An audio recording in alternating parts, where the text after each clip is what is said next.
नमस्ते। मेरा नाम राजीव मेहरा है। मैं स्वास्थ्य मंत्रालय में एक वरिष्ठ चिकित्सा अनुसंधान सलाहकार हूं और राष्ट्रीय स्वास्थ्य विकास केंद्र में कार्यरत हूं, जहां मैं देश और दुनिया भर के वरिष्ठ नागरिकों के स्वास्थ्य पर शोध करने में विशेषज्ञता रखता हूं। आज मैं एक ऐसे विषय पर बात करना चाहता हूं जो 60 वर्ष से अधिक उम्र के लाखों पुरुषों को चुपचाप प्रभावित कर रहा है।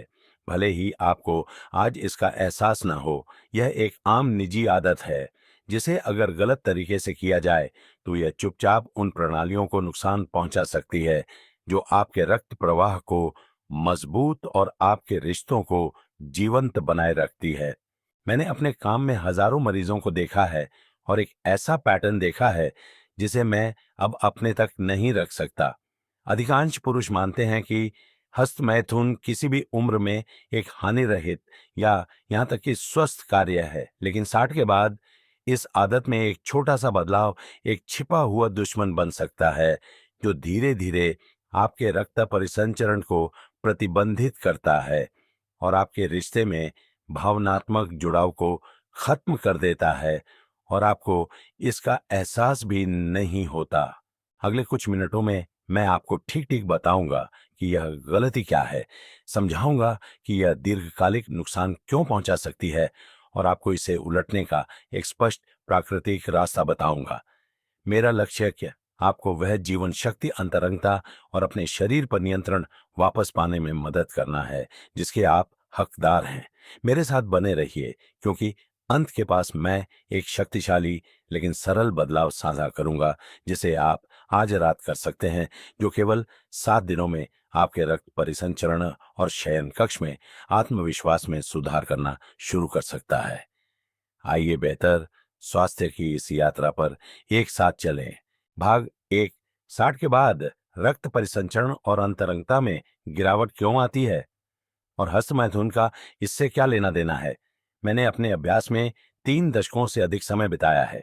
पुरुषों और महिलाओं को उन मुद्दों को साझा करते हुए सुना है जिन्हें वे अलग अलग मानते थे। ठंडे पैर, इच्छा की कमी, खराब नींद, दूर के रिश्ते या बस एक परेशान करने वाली भावना कि कुछ ठीक नहीं है। कई लोगों ने इसे सिर्फ बूढ़ा होने का नाम दे दिया था, और जबकि उम्र बढ़ना निश्चित रूप से तस्वीर का हिस्सा है, यह पूरी कहानी नहीं है। जो बात ज्यादातर लोग नहीं समझते वह यह है कि 60 के बाद शरीर कम नहीं बल्कि ज्यादा संवेदनशील हो जाता है। जिन प्रणालियों ने आपकी जवानी में आपका समर्थन किया था, आपका रक्त प्रवाह, हार्मोन और तंत्रिका कार्य, वे बदलने लगती हैं। वे अधिक नाजुक और छोटी दोहराई जाने वाली आदतों के प्रति अधिक प्रतिक्रियाशील हो जाती है। विशेष रूप से निजी आदतें, जैसे कि आप हस्तमैथुन कैसे करते हैं। अब यह एक ऐसा विषय है जिस पर कुछ लोग एक निश्चित उम्र के बाद चर्चा करने में सहज होते हैं, लेकिन मेरा मानना है कि हमें ऐसा करना होगा क्योंकि यह वास्तव में मायने रखता है। जब आप उसी तीव्र दबाव या गति का उपयोग करके हस्तमैथुन करते हैं जो आपने दशकों पहले किया होगा, तो आपका शरीर अलग तरह से प्रतिक्रिया करता है। जो कभी अच्छा लगता था वह अब सूक्ष्म नुकसान पहुंचाना शुरू कर सकता है। कम रक्त प्रवाह, थकी हुई नसें और यहां तक कि उन क्षेत्रों में ऊतक थकान जो पहले से ही महत्वपूर्ण बने रहने के लिए संघर्ष कर रहे हैं। आपको कोई दर्द महसूस नहीं हो सकता है, लेकिन आप अन्य बातें देख सकते हैं। इरेक्शन जो नरम होते हैं, कम सनसनी, कमजोर उत्तेजना या समग्र रूप से कम संतुष्ट होने की भावना।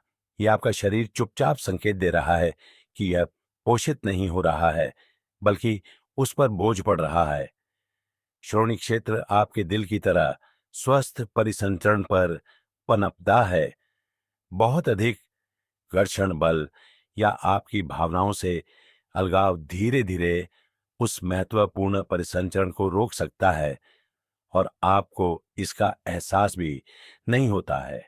और यह सिर्फ एक शारीरिक मुद्दा नहीं रहता है। मेरे कई मरीज मुझे बताते हैं कि उनके सहयोगियों के साथ उनका संबंध फीका पड़ गया है, कि जो निकटता वे कभी साझा करते थे वो एक दूर की स्मृति की तरह महसूस होती है।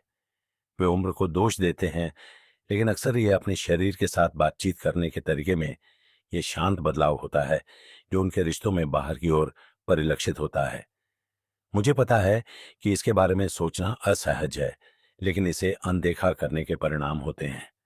आप न केवल यौन रूप से बल्कि भावनात्मक रूप से भी जीवित, जुड़ा हुआ और आत्मविश्वासी महसूस करने के हकदार हैं। अच्छी खबर यह है कि यह नुकसान स्थायी नहीं है, वापसी का एक रास्ता है, और यह वह जगह है जहां यह वास्तव में दिलचस्प हो जाता है, क्योंकि सबसे खतरनाक क्षति सिर्फ आपकी रक्त वाहिकाओं या नसों को नहीं होती है। यह आपके मस्तिष्क के अंदर गहराई में हो रहा है और आपके हार्मोन को उन तरीकों से बदल रहा है जिनकी आप कभी उम्मीद नहीं करेंगे। भाग दो। जब आप अकेले अत्यधिक उत्तेजित होते हैं तो आपके शरीर के अंदर क्या होता है, एक बात है जिस पर ज्यादातर लोग कभी विचार नहीं करते जब वे आत्मा आनंद के बारे में सोचते हैं, खासकर जीवन में बाद में। यह केवल सतह पर क्या हो रहा है इसके बारे में नहीं है। यह आपके शरीर के अंदर क्या हो रहा है, आपके रक्त रसायन, आपकी तंत्रिका तंत्र और आपके मस्तिष्क में। और मैं आपसे ईमानदार रहूंगा, मैं हमेशा यह नहीं समझता था कि यह कितना गहरा महत्व रखता है।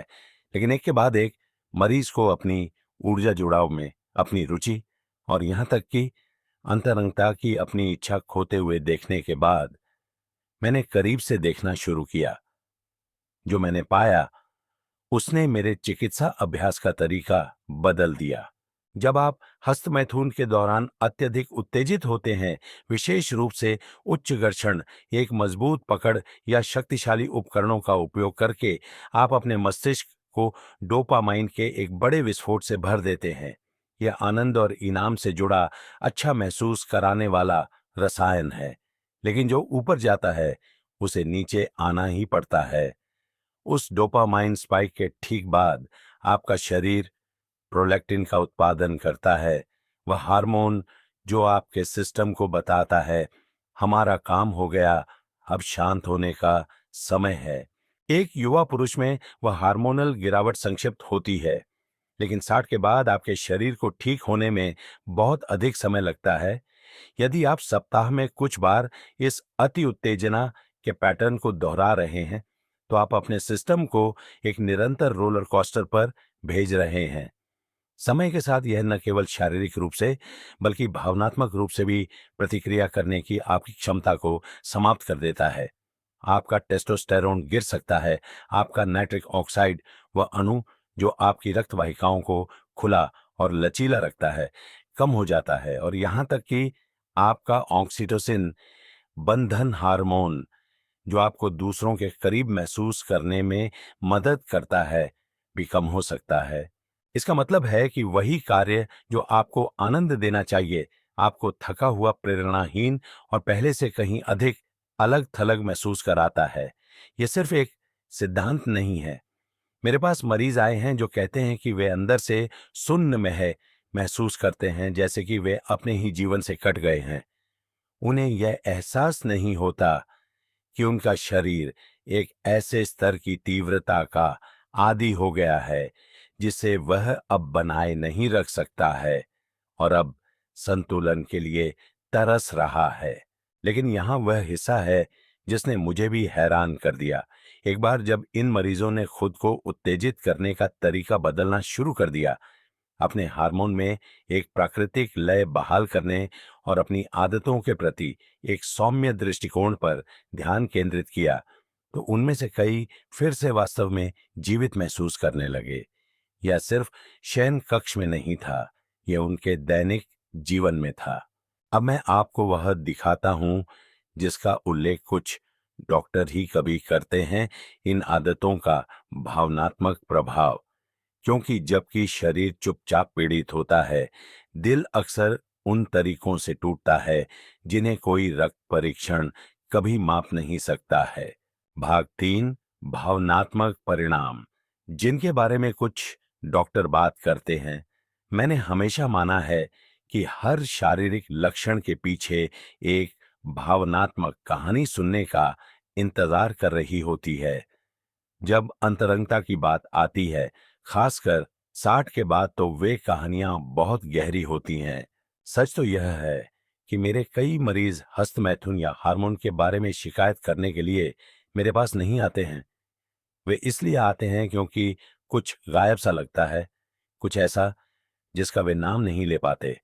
अक्सर वह कुछ और नहीं बल्कि जुड़ाव होता है खुद से और उस व्यक्ति से जिसे वे कभी बहुत करीब रखते थे। मुझे एक मरीज याद है, रमेश नाम के 70 के दशक के एक सेवानिवृत्त स्कूल प्रिंसिपल। उन्होंने मुझसे कहा, डॉक्टर साहब, मुझे अब एक पुरुष जैसा महसूस नहीं होता। मेरी पत्नी और मैं, हम पहले की तरह एक दूसरे को नहीं छूते। मैं उसके बगल में बिस्तर पर जाता हूं, लेकिन मैं पूरी तरह से अकेला महसूस करता हूं। उन्हें अपने शरीर के बूढ़े होने पर शर्म नहीं थी। जो बात उन्हें वास्तव में पीड़ा देती थी, वह थी उनके बीच बढ़ती दूरी।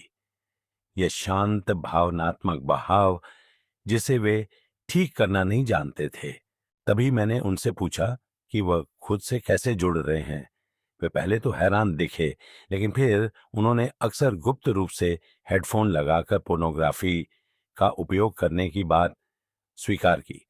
उन्होंने कहा कि यह अपनी पत्नी के साथ कुछ शुरू करने की कोशिश करने से आसान था, अस्वीकृति का जोखिम उठाने से आसान था, इस बात का सामना करने से आसान था कि उनके बीच सब कुछ कितना अजीब हो गया था। और यही वह भावनात्मक परिणाम है जिसके बारे में कोई बात नहीं करना चाहता। जब आत्म आनंद जुड़ाव के बजाय पलायन का स्थान बन जाता है, तो यह अलगाव को पुष्ट करता है। यह न केवल बिस्तर में बल्कि दिल में भी एक खाई पैदा करता है। जितना अधिक हम दबाव और गति पर बनी निजी आदतों में पीछे हटते हैं, उतना ही मुश्किल होता है खुलना, किसी तक पहुंचना और किसी और के द्वारा देखा जाना महसूस करना। यह शर्म के बारे में नहीं है, यह जागरूकता के बारे में है। जिस तरह से हम अपने शरीर से संबंधित होते हैं, वह सीधे तौर पर यह दर्शाता है कि हम दूसरों से कैसे संबंधित हैं। यदि वह रिश्ता जल्दबाजी में छिपा हुआ या कटा हुआ है, तो यह स्वाभाविक है कि हमारी भावनात्मक दुनिया भी वैसी ही महसूस करने लगे। लेकिन पुनर्निर्माण का एक तरीका है। यह चीजों को छोड़ने से नहीं, बल्कि आनंद और निकटता के साथ जुड़ने के तरीके को नया आकार देने से होता है। मैंने इसे बार बार होते देखा है और मैंने इसका मार्गदर्शन करने में मदद की है। अगले भाग में मैं आपको दिखाऊंगा कि उस बदलाव को 3 विशिष्ट चरणों के साथ कैसे शुरू किया जाए, सरल, प्राकृतिक और शक्तिशाली, जो न केवल आपके रक्त प्रवाह बल्कि आपके जीवंतता की भावना को फिर से जगाने में मदद कर सकते हैं। भाग 4, 3 चरणीय समाधान, 60 के बाद आत्म उत्तेजना के लिए एक नया दृष्टिकोण। इन वर्षों में मुझे 60, 70 और यहां तक कि 80 के दशक के कई पुरुषों और महिलाओं के साथ बैठने का सौभाग्य मिला है, जो चुपचाप एक ही सवाल पूछते हैं, क्या मैं फिर से करीब महसूस करने के लिए, फिर से जीवित महसूस करने के लिए कुछ कर सकता हूं?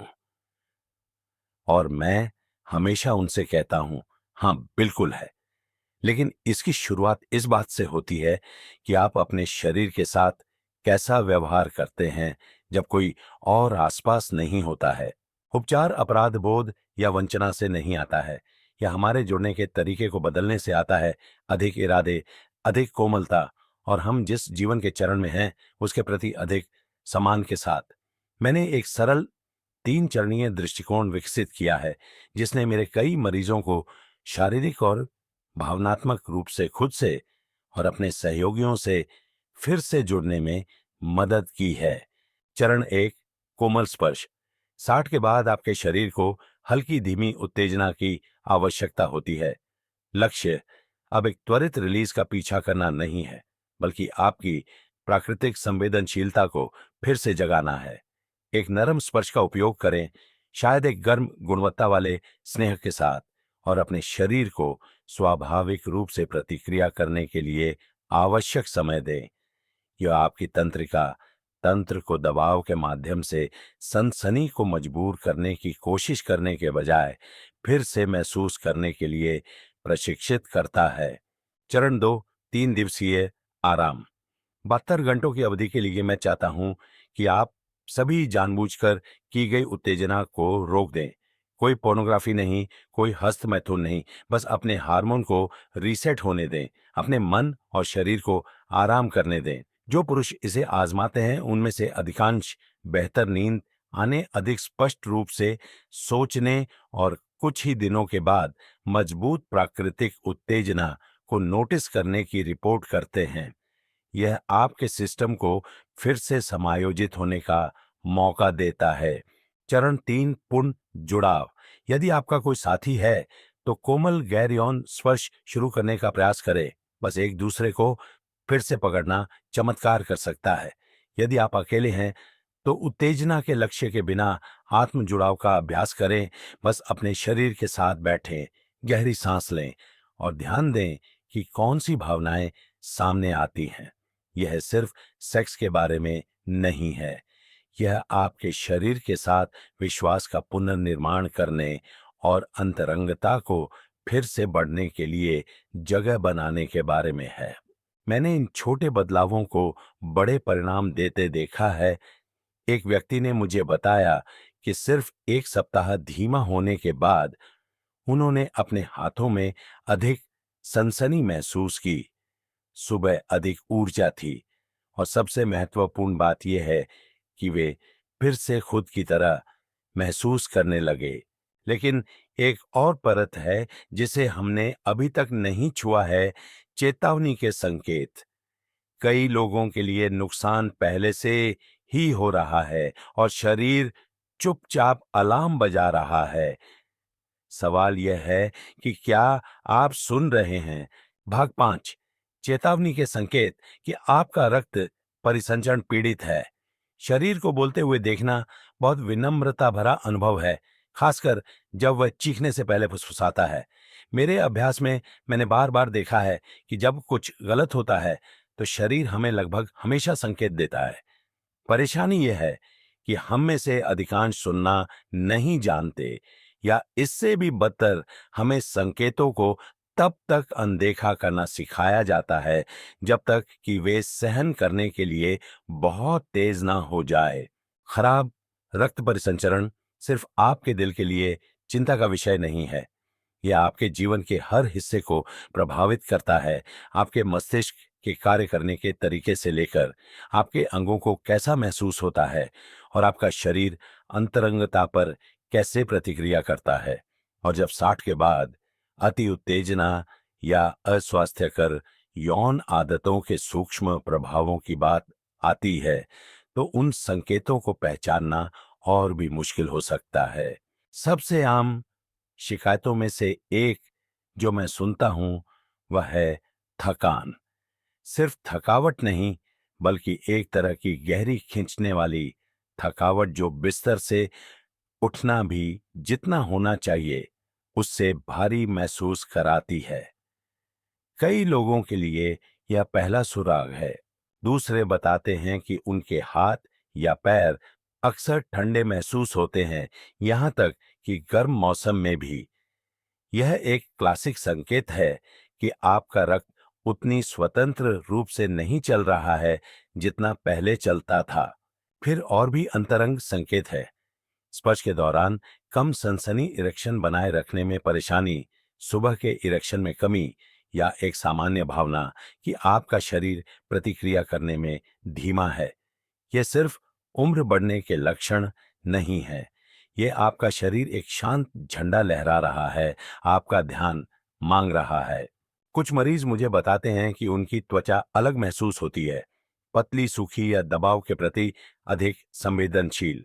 दूसरों को अपनी उंगलियों या पैर की उंगलियों में सुन्नता का अनुभव होता है, या जब वे बहुत देर तक बैठते हैं तो उनके पैरों में झुनझुनी भी होती है। और दिल तोड़ने वाली बात यह है कि कितने लोग सोचते हैं कि यह सब सामान्य है। यह आम है, हाँ, लेकिन इसे आपका सामान्य होना जरूरी नहीं है। एक व्यक्ति 68 वर्षीय, एक पूर्व सैनिक मेरे सामने बैठे और कहा, मैंने बस सोचा था कि मैं बूढ़ा हो रहा हूं। मुझे नहीं पता था कि मेरा शरीर इसलिए संघर्ष कर रहा था। क्योंकि मैं उसके साथ कैसा व्यवहार कर रहा था। वह सप्ताह में कई बार एक तंग पकड़ और तीव्र उत्तेजना का उपयोग कर रहे थे, ये सोचकर कि यह हानिरहित था। एक बार जब हमने उनकी दिनचर्या बदली तो उनके रक्त परिसंचरण में सुधार हुआ और साथ ही उनके मूड, उनकी मानसिक स्पष्टता और उनके साथी के साथ उनके संबंध में भी सुधार हुआ। उन्होंने मुझसे कहा, मुझे यह एहसास नहीं था कि मैं शारीरिक और भावनात्मक रूप से कितना सुन्न हो गया था, जब तक कि मैंने फिर से महसूस करना शुरू नहीं किया। यदि इनमें से कुछ भी परिचित लगता है, यदि आपने अपने शरीर में इन शांत बदलावों को देखा है, तो कृपया उन्हें अनदेखा न करें। वे कमजोरी के संकेत नहीं हैं, वे संदेश हैं। आपका शरीर अपना संतुलन खोजना चाहता है, वह ठीक होना चाहता है और सही देखभाल दिए जाने पर वह ठीक वैसा ही करने में सक्षम है। यह सिर्फ सेक्स से ज्यादा क्यों मायने रखता है? मुझे अपने करियर में हजारों मरीजों के सामने बैठने का सम्मान मिला है। पुरुष और महिलाएं कई अपने 60-70 और यहाँ तक कि 80 के दशक में प्रत्येक स्वास्थ्य उम्र बढ़ने और अंतरंगता के बारे में अपने निजी प्रश्न लेकर आते हैं। अक्सर जो ऊर्जा या शारीरिक प्रदर्शन के बारे में बातचीत के रूप में शुरू होता है, वह धीरे धीरे कुछ और अधिक मानवीय रूप में खुल जाता है। एक शांत प्रकार का दुहक हानि की भावना और यह आश्चर्यजनक प्रश्न, क्या मेरे लिए यह सब ऐसे ही समाप्त होता है? और मैं यह आपसे यथासंभव स्पष्ट रूप से कहना चाहता हूं, नहीं, इसे इस तरह समाप्त होने की आवश्यकता नहीं है। सच तो यह है, जिसके बारे में हम आज बात कर रहे हैं, वह सिर्फ हस्तमैथुन के बारे में नहीं है। यह सिर्फ परिसंचरण या हार्मोन या यौन क्रिया के बारे में नहीं है। यह कुछ बहुत गहरे के बारे में है। हम अपने शरीर के साथ कैसा व्यवहार करना चुनते हैं, हम दूसरों से कैसे जुड़े रहते हैं और जैसे जैसे साल बीतते हैं, हम अपने आत्म मूल्य की भावना को कैसे बनाए रखते हैं। हमने देखा कि कैसे उम्र बढ़ने से उत्तेजना के प्रति आपके शरीर की प्रतिक्रिया बदल जाती है और कैसे जो आदतें कभी हानिरहित लगती थीं, वे 60 के बाद चुपचाप आपके रक्त प्रवाह, तंत्रिका संवेदनशीलता और भावनात्मक अंतरंगता को खत्म करना शुरू कर सकती है। हमने पता लगाया कि अति उत्तेजना वास्तव में आपके शरीर के अंदर क्या करती है या आपके मस्तिष्क में एक हार्मोनल असंतुलन कैसे पैदा करती है, जो आपकी इच्छा को कम कर सकता है, आपके मूड को सपाट कर सकता है और दूसरों से जुड़ने की आपकी प्राकृतिक प्रेरणा को कमजोर कर सकता है। वह लिंगरिंग टायर्डनेस या जीवन के लिए फेडिंग एक्साइटमेंट सिर्फ बूढ़ा होना नहीं हो सकता है। ये आपके शरीर का संतुलन के लिए पुकारने का तरीका हो सकता है। फिर हम भावनात्मक स्थान में चले गए, जहां भागीदारों के बीच की चुप्पी किसी भी शारीरिक बीमारी से भारी महसूस हो सकती है। हमने देखा कि कैसे निजी आदतें, जब तात्कालिकता या पलायन में निहित होती हैं, एक भावनात्मक दूरी बना सकती हैं, जिसे पाटना कठिन और कठिन होता जाता है। लेकिन मैं आपको वहां छोड़ना नहीं चाहता था, इसीलिए मैंने 3 चरणीय समाधान साझा किया। कोमल परिवर्तन, धीमा स्पर्श, आपके शरीर को सांस लेने देने के लिए 3 दिवसीय आराम और सबसे महत्वपूर्ण जुड़ाव की ओर वापसी का मार्ग, चाहे साथी के साथ हो या बस अपने साथ। हमने चेतावनी के संकेतों को भी कवर किया। ठंडे हाथ सुन्नता लुप्त होती, सनसनी डरने वाले लक्षणों के रूप में नहीं, बल्कि सुने जाने वाले संदेशों के रूप में। तो यह सब क्यों मायने रखता है? क्योंकि सच्ची अंतरंगता सिर्फ सेक्स से ज्यादा है। यह अपनी त्वचा में मौजूद महसूस करने के बारे में है। यह फिर से हंसने की ऊर्जा रखने, उद्देश्य की भावना के साथ जागने, जब आप किसी ऐसे व्यक्ति के लिए पहुंचते हैं जिसे आप प्यार करते हैं, तो अपनी दिल की धड़कन महसूस करने के बारे में है। यह न केवल दूसरों से, बल्कि उस आदमी से भी जुड़े रहने के बारे में है जो आप अभी हैं। मैंने बहुत से अच्छे लोगों को जीवन के इस हिस्से को छोड़ते हुए देखा है, यह सोचते हुए कि बहुत देर हो चुकी है, यह सोचते हुए कि वह खिड़की बंद हो गई है। मैं आपसे वादा करता हूं, ऐसा नहीं है। मैंने 75 और यहां तक कि 25 साल की उम्र में भी पूर्ण जुड़ाव होते देखा है। यह हमेशा एक ही सरल निर्णय से शुरू होता है, संकेतों को अनदेखा करना बंद करना और अपने शरीर को वह दया और देखभाल दिखाना शुरू करना जिसकी वह मांग कर रहा है। डॉ मेहरा की ओर से एक अंतिम विचार यहाँ सबसे मूल्यवान सबक है जो मैंने अपने अभ्यास के सभी वर्षों में सीखा है। आपका शरीर हमेशा आपके पक्ष में होता है।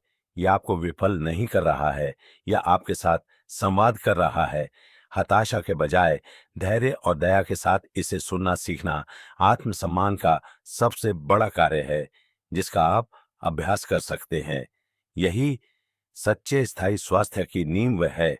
यदि इस संदेश ने आपसे बात की या आपको चीजों को थोड़ा अलग तरह से देखने पर मजबूर किया, तो कृपया नीचे टिप्पणी में अपने विचार साझा करें। मैं हर एक को पढ़ता हूं और आपके अनुभव मायने रखते हैं। यह बातचीत बंद दरवाजों के पीछे रखने के लिए बहुत महत्वपूर्ण है। इस लेख को किसी मित्र भाई या अपने जीवन में किसी ऐसे व्यक्ति के साथ साझा करने पर विचार करें जिसे इसे सुनने की आवश्यकता हो सकती है।